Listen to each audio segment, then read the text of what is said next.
Assalamualaikum warahmatullahi wabarakatuh. Perkenalkan, nama saya Quina Prastagina.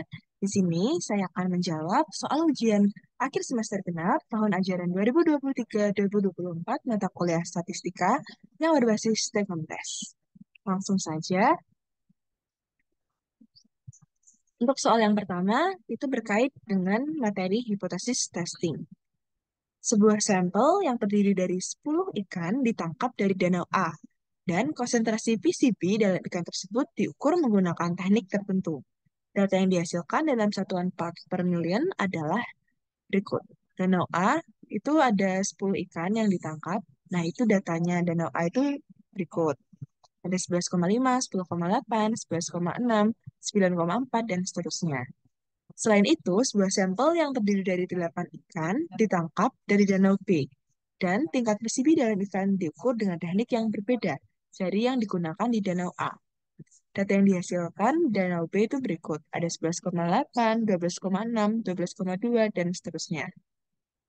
Jika diketahui teknik pengukuran yang digunakan di danau A memiliki variansi sebesar 0,09, sedangkan teknik yang digunakan di danau B memiliki variansi sebesar 0,16, dapatkah Anda menolak pada tingkat signifikan 5% klaim bahwa kedua danau tersebut sama-sama tercemar? Langsung saja ke pembahasannya. Nah, jadi tadi diketahui bahwa danau A dan danau B ini ada datanya berikut ini. Terus variansinya danau A itu 0,09 dan variansi B 0,16 dengan tingkat signifikansi atau alfa 5% yang dalam bentuk desimal dapat berupa 0,05. Pertanyaannya, dapatkah Anda menolak klaim bahwa kedua danau tersebut sama-sama tercemar? Berdasarkan soal tersebut, dapat diketahui bahwa sampel ikan yang kandungan PCB-nya diukur dari danau A dan danau B diukur menggunakan teknik yang berbeda. Artinya, kedua sampel ini bersifat independen atau bersifat sendiri-sendiri karena pengukurannya itu menggunakan teknik yang berbeda. Jumlah sampel yang digunakan juga kurang dari 30. Oleh sebab itu digunakan uji T. Selanjutnya, kita akan menguji uji hipotesis.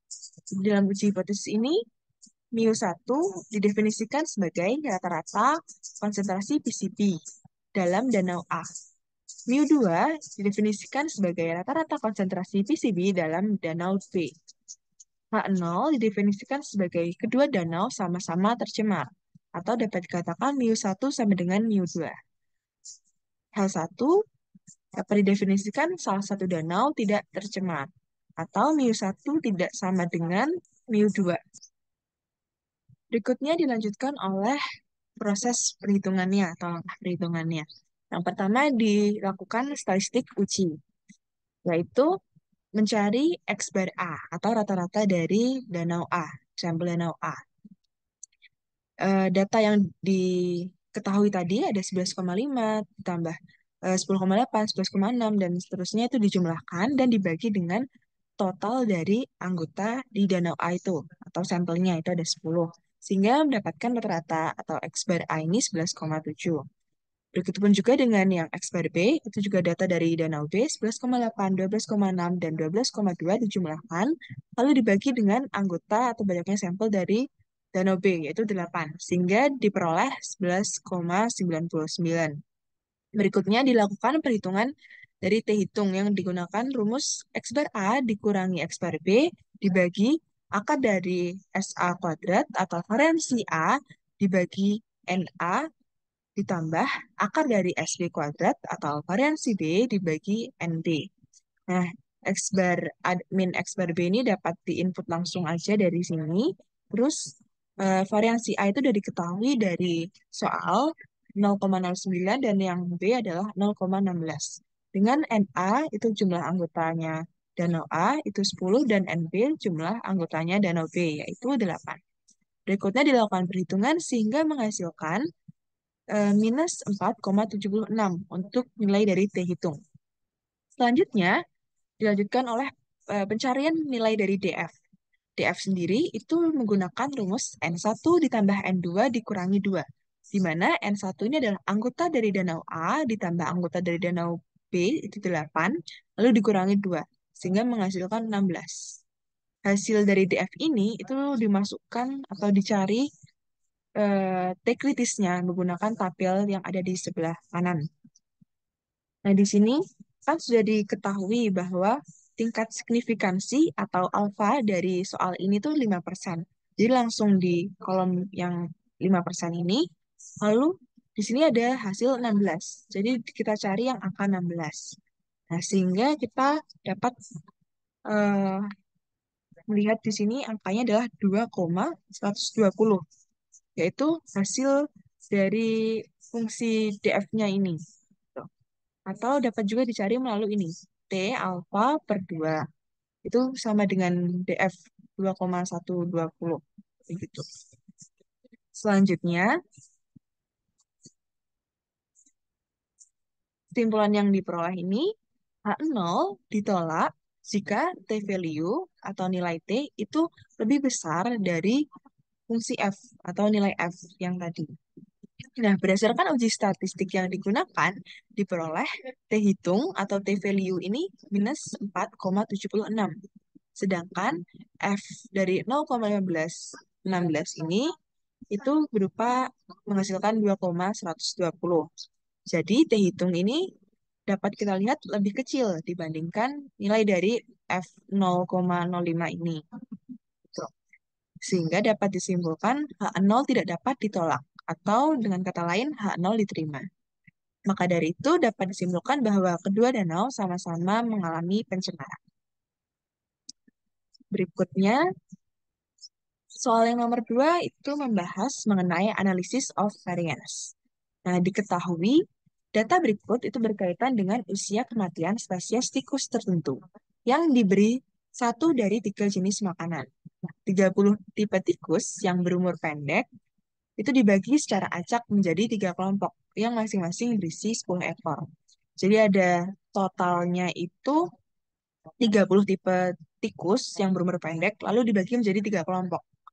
Nah, dari setiap kelompok itu masing-masing anggotanya itu 10 ekor. Rata-rata sampel dan variansi sampel usia kematian itu diukur dalam waktu bulan. Nah, dari ketiga kelompok adalah sebagai berikut datanya. Di sini ada yang very low kalori, moderate kalori, dan high kalori.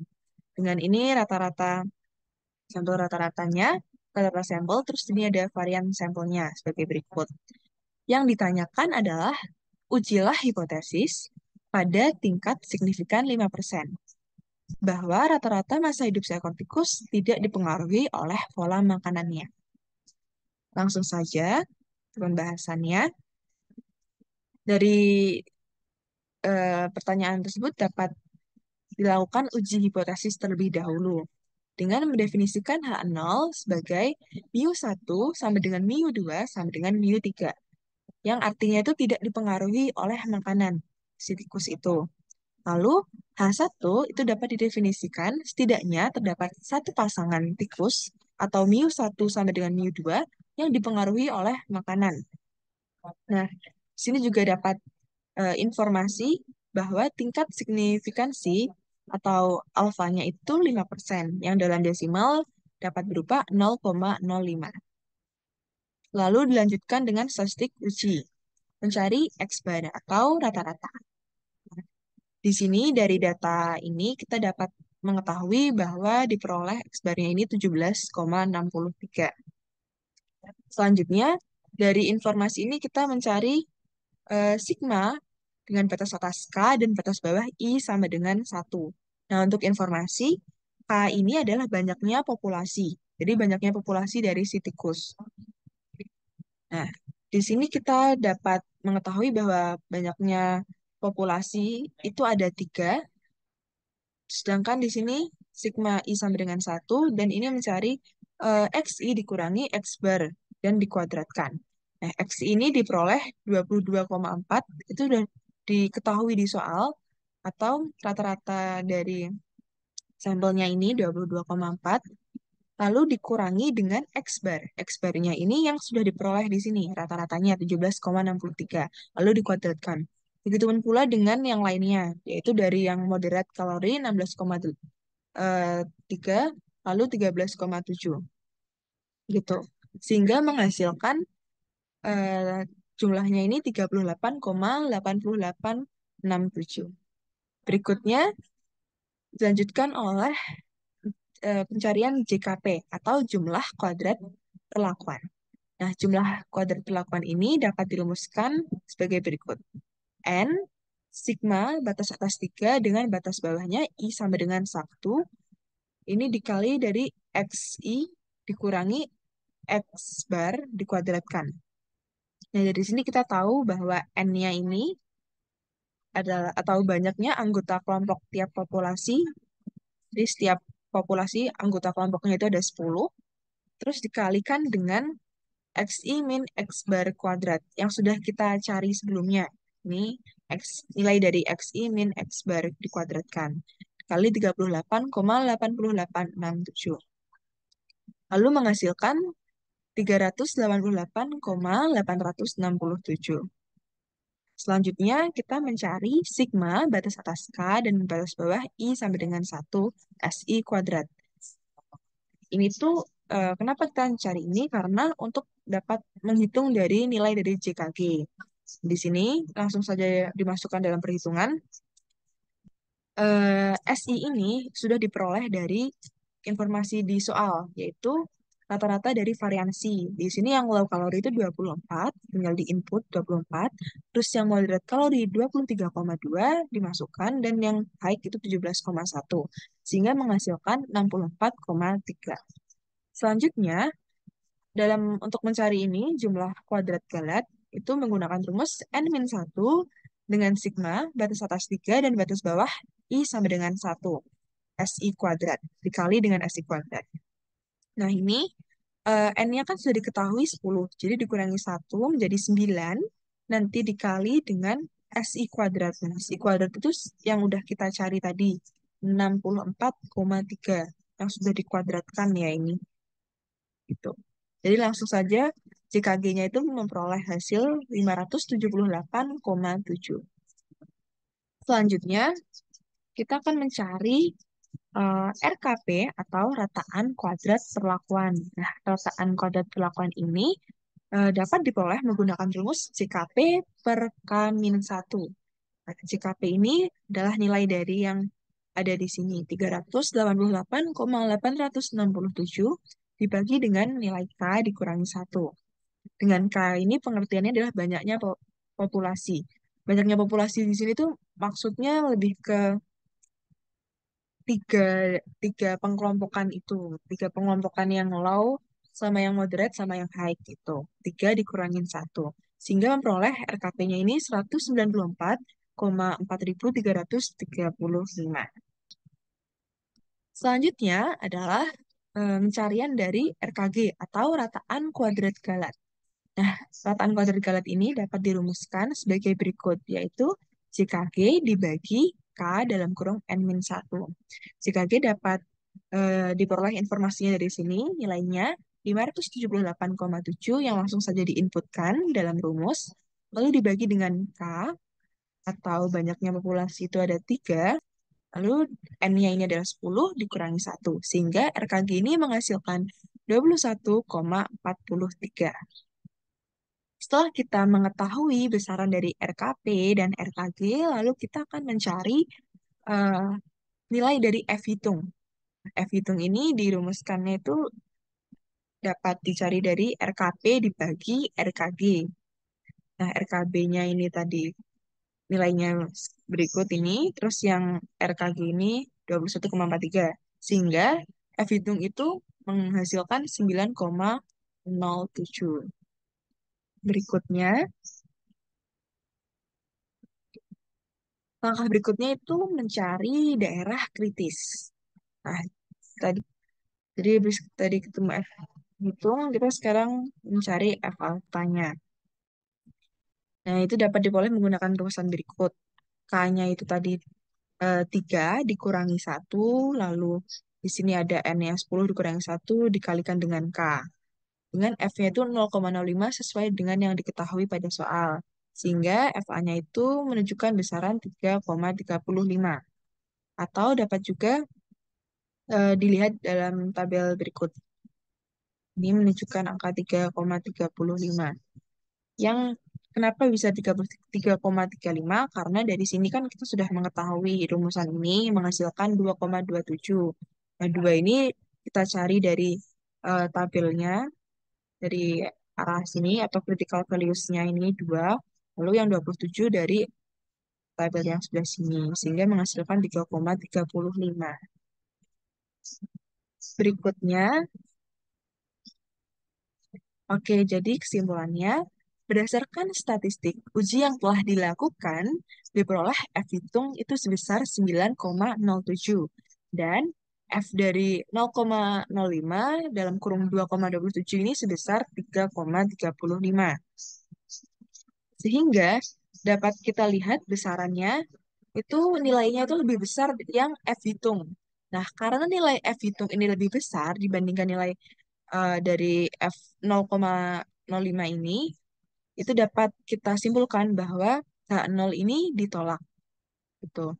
Jadi, kesimpulannya, itu rata-rata waktu hidup tikus itu dipengaruhi oleh jenis makanannya. Jadi, tergantung dari jenis makanan si tikusnya. Atau dapat kita lihat dari sini. H0 ditolak jika F hitung lebih besar dari FA. Nah, ini sesuai dengan apa yang dirumuskan. Itu. Berikutnya, soal yang nomor 3 itu membahas mengenai project based reflective assessment. Nah, yaitu soalnya sebagai berikut. Merefleksi pengalaman Anda dalam merumuskan hipotesis dalam masalah proyek Anda. Tantangan apa yang Anda temui saat melakukan tugas tersebut, dan bagaimana Anda mengatasinya? Selain itu, diskusikan bagaimana pengujian hipotesis dapat berkontribusi pada interpretasi temuan penelitian dalam makalah tersebut. Oke, jadi jurnal yang saya pakai dengan kelompok saya itu adalah ini, yang bertemakan Sustainable Future, atau dengan judul Income Distribution and Sustainable Development Nexus, Fostering Poverty Reduction and Integrated Sustainability Amidst Multidimensional Regional Integration. Jadi, cakupan utamanya itu tentang pembangunan berkelanjutan gitu di masa depan, yang ada keterkaitan dengan ekonomi. Nah, berikutnya, eh, dalam mencari hipotesis itu, tentunya kami juga mengalami sedikit kesulitan. Nah, dalam jurnal yang dikaji itu terdapat banyak data yang dihasilkan. Jadi output dari perekonomiannya itu sangat kompleks, apalagi mencakup negara-negara luar yang sangat banyak begitu. Sehingga mempersulit kami dalam proses memutuskan hipotesis. Selain itu juga jurnal tersebut tuh memaparkan hipotesis penelitian secara implisit, yang berarti bersifat tidak dijabarkan secara langsung. Begitu. Nah, bagaimana cara kami mengatasinya atau cara saya mengatasinya? Yang pertama itu dengan memahami variabel penelitian dan data-data yang dihasilkan, serta mengerucutkan penarikan kesimpulan terhadap kemungkinan suatu hipotesis. Jadi kita memahami ulang, lalu kita mengerucutkan kira-kira mana ya yang eh, sesuai dengan hipotesis, dengan kemungkinan-kemungkinan suatu hipotesis. Selanjutnya, mencermati bagian-bagian penting dalam jurnal. Ini menjadi hal yang wajib diamati, seperti bagian pendahuluan. Bagian pendahuluan itu yang dapat menjelaskan biasanya keseluruhan penelitian secara garis besar, serta bagian isi dan kesimpulan yang dapat digunakan untuk merumuskan suatu hipotesis. Nah, dari cara mengatasi ini yang telah saya dan kelompok saya lakukan, itu kami menghasilkan 6 hipotesis alternatif yang dapat digunakan. Begitu. Lalu, apa sih kontribusi pengujian hipotesis terhadap hasil penelitian? Nah, ini saya poinkan, saya kelompokkan dalam 3 poin ini. Yang pertama, menurut saya, hipotesis tersebut, pengujian hipotesis itu dapat digunakan sebagai indikator untuk menunjukkan tingkat keakuratan atau kebenaran penelitian yang dilakukan terhadap asumsi-asumsi sebelum penelitian. Jadi, em, dengan adanya rumusan-rumusan dari statistika, pengujian hipotesis itu tuh dapat digunakan indikatornya itu menunjukkan udah akurat belum ya hasil yang dianalisis ini gitu. Dengan itu sebelum terjadinya penelitian. Nah, poin kedua itu mempermudah dalam merumuskan kesimpulan hasil penelitian. Jadi dengan adanya pengujian hipotesis itu dapat mempermudah dalam penarikan kesimpulan, seperti yang terdapat pada dua soal sebelumnya. Poin yang ketiga itu adalah berfungsi. Jadi pengujian hipotesis ini berfungsi sebagai bahan evaluasi terhadap variabel yang diujikan dan bahan yang dapat digunakan untuk penelitian selanjutnya.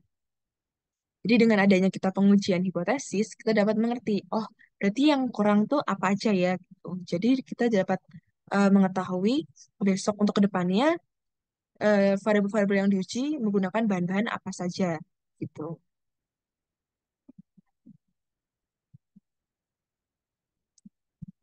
Baik, mungkin itu saja yang dapat saya sampaikan.